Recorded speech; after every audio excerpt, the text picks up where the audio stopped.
बेटा अब हम आपको क्लास 12 की ग्रामर करा रहे हैं, क्योंकि ग्रामर का एक हिस्सा जो होता है वो रह जाता है बच्चों से कि हम कर लेंगे। ये आसान तरीके से समझा जाता है। मैं आपको इंपॉर्टेंट बताऊंगा, केवल इंपॉर्टेंट। वैसे तो रस आते श्रृंगार है, वीर है, करुण है, हास्य है और शांत है। हम रस, जैसे गर्मी आ जाती है तो लोग गन्ने का रस, मौसमी का रस, जूस वगैरह पीते हैं, उसकी बात नहीं कर रहे हैं, हम हिंदी ग्रामर के रस की बात कर रहे हैं। तो इसमें सबसे पहले जो मेरे हिसाब से इम्पोर्टेंट है वो है सबसे पहला हास्य रस।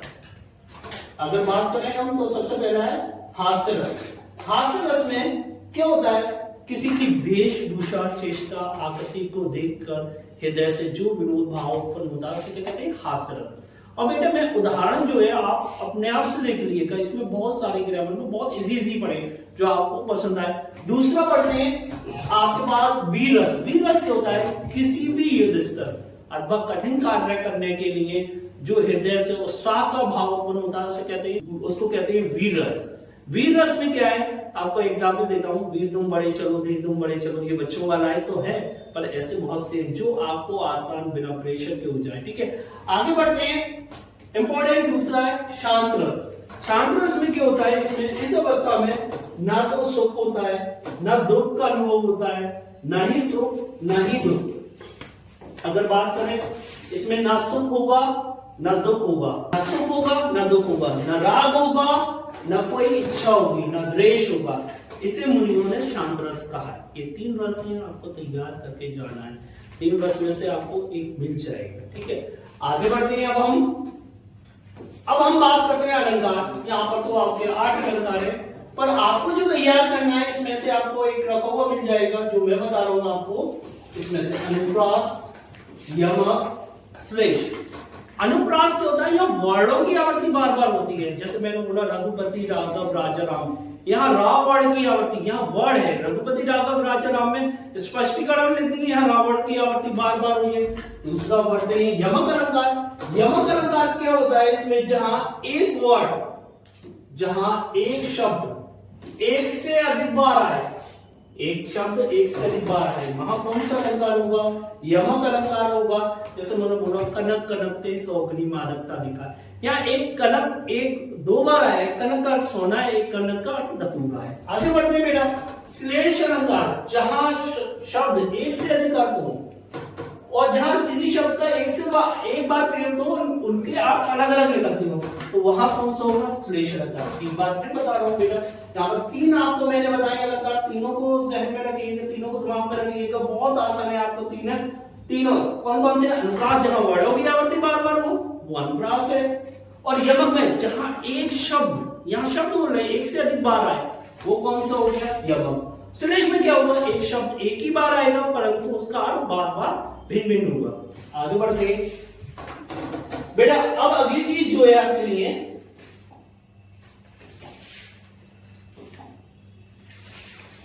शब्दों में सूक्ष्म अंतर पूछ लेता है आपसे बेटा।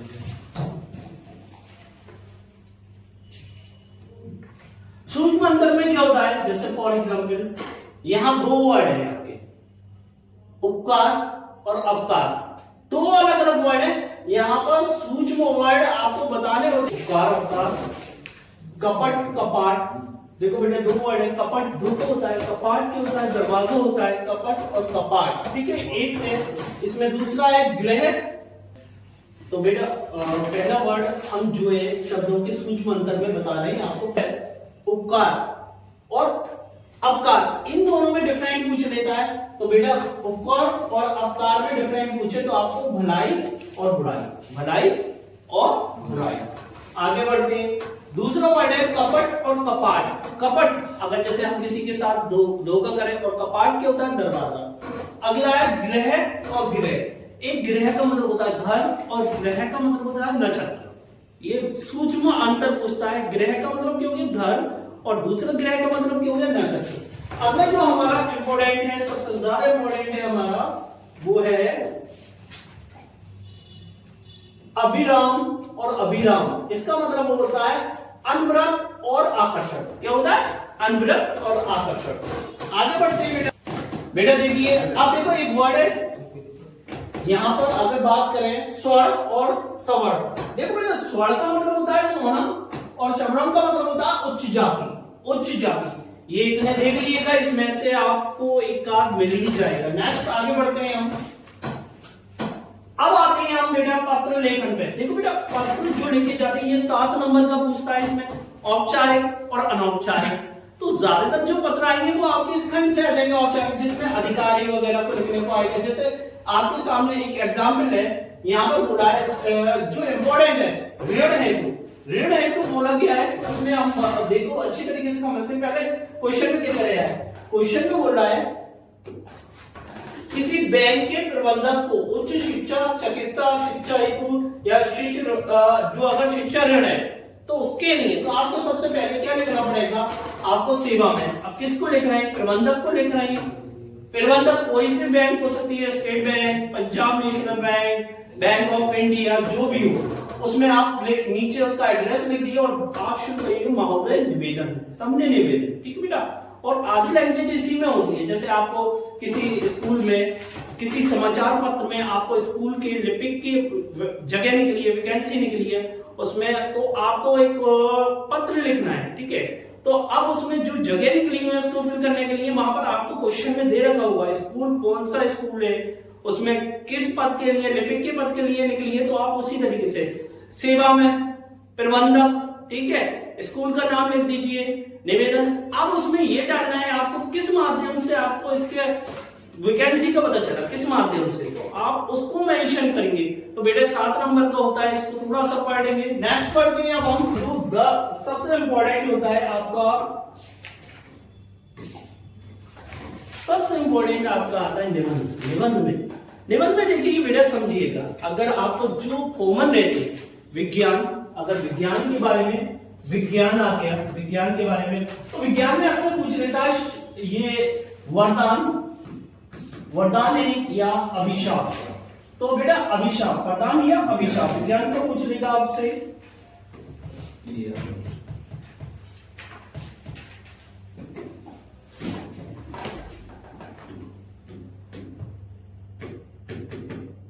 तो बेटा सबसे पहले आपको विज्ञान का निबंध लिखना है, उसमें सबसे पहले क्या लिखेंगे, प्रास्ताव बना, उसमें लिखेंगे विज्ञान का अर्थ होता है विशेष ज्ञान, वी प्लस ज्ञान, ये 2 शब्दों से मिलकर बना है वी प्लस ज्ञान। वी का अर्थ विशेष और ज्ञान का अर्थ ज्ञान, ठीक है, विज्ञान 2 शब्दों, ये प्रस्ताव बना में डाल दिया। अब विज्ञान वरदान है या अभिशाप, हम लिखते हैं विज्ञान जो मनुष्य जिस हिसाब से बनाता है, अगर विज्ञान को मनुष्य जो है अपना मालिक बनाकर करता है तो वो क्या हो जाता है, अभिशाप। और उसको अगर अपने सेवक बना के काम करता है, यानी कि दूसरों के हित के लिए कार्य करता है, तो वो क्या हो जाता है, वरदान। अब उसमें आप हेडिंग डालिए अभिशाप और वरदान में। सबसे पहले आप वरदान ले लीजिए, तो वरदान में डालेंगे चिकित्सा के क्षेत्र में, परिवहन के क्षेत्र में, ठीक है। तो इस तरीके से आप लिख सकते हैं। दूसरा आ जाता है प्रदूषण। प्रदूषण में आप क्या डालेंगे, सबसे पहले ये पर्यावरण आ जाता है। पर्यावरण में क्या डालेंगे, पर्यावरण 2 शब्दों से मिलकर बना है, परिधन आवरण। परि का अर्थ होता है चारों तरफ से, आवरण का अर्थ होता है घेरा होना, जो हमारे चारों तरफ है। अब पर्यावरण में हम बात करते हैं आगे की, बेटा पर्यावरण में कैसे पॉइंट डालेंगे, पर्यावरण प्रदूषण पे है तो हम उसमें डालेंगे सबसे पहले किन्हीं कारणों जो हमारे चारों तरफ का वातावरण है, जैसे जल है हमारा, मृदा है, ध्वनि है, तो किन्हीं कारणवश ये दूषित हो जाते हैं, इसे क्या कहते हैं, पर्यावरण प्रदूषण, ठीक है। इनका दूषित हो जाना, जल प्रदूषण, मृदा प्रदूषण, ध्वनि प्रदूषण, बेटा तो इस तरीके से आप इनको रटिएगा नहीं, एक बार पढ़ लीजिएगा और आराम से करिएगा। मैंने आपको रस बता दिया, अलंकार बता दिया। अच्छा एक चीज और आती है, मैं बताना आपको भूल गया। सबसे पहले आपका ये अंगूठा दिखाना यानी कि इनकार करना। अंगूठा दिखाने का मतलब क्या है, इनकार करना। दूसरा जो है अधजल गगरी छलकती जाए, यानी कि शेकी बगाना। ये बोल रहा है अधजल गगरी छलकती जाए, यानी कि शेकी बगाना, ठीक है बेटा। एक है आपका आंखों में धूल झोंकना, ठीक है बेटा। अपने मुंह मियां मिट्टू बनना, ठीक है बेटा।